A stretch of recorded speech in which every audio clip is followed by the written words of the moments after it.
আজকে একটি ছুটির দিন। সকালবেলায় চা খেলাম। চা খেয়ে আমি বানিয়ে ফেললাম ব্রেকফাস্টে মশালা ডোসা। মশালা ডোসা খেতে আমি হাসব্যান্ড ছেলে তিনজনেই খুব পছন্দ করি।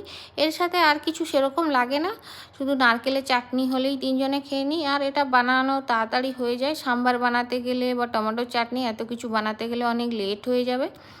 মশলা ডোসা খাওয়ার পর লাঞ্চ রেডি হয়ে গেল। লাঞ্চ রেডি করে আমরা লাঞ্চ সারলাম।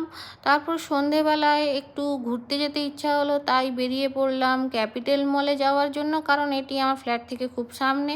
সেখানে গিয়ে সবার প্রথমে দেখলাম খুব সুন্দরভাবে ফুল দিয়ে সাজানো আছে একটি জায়গা।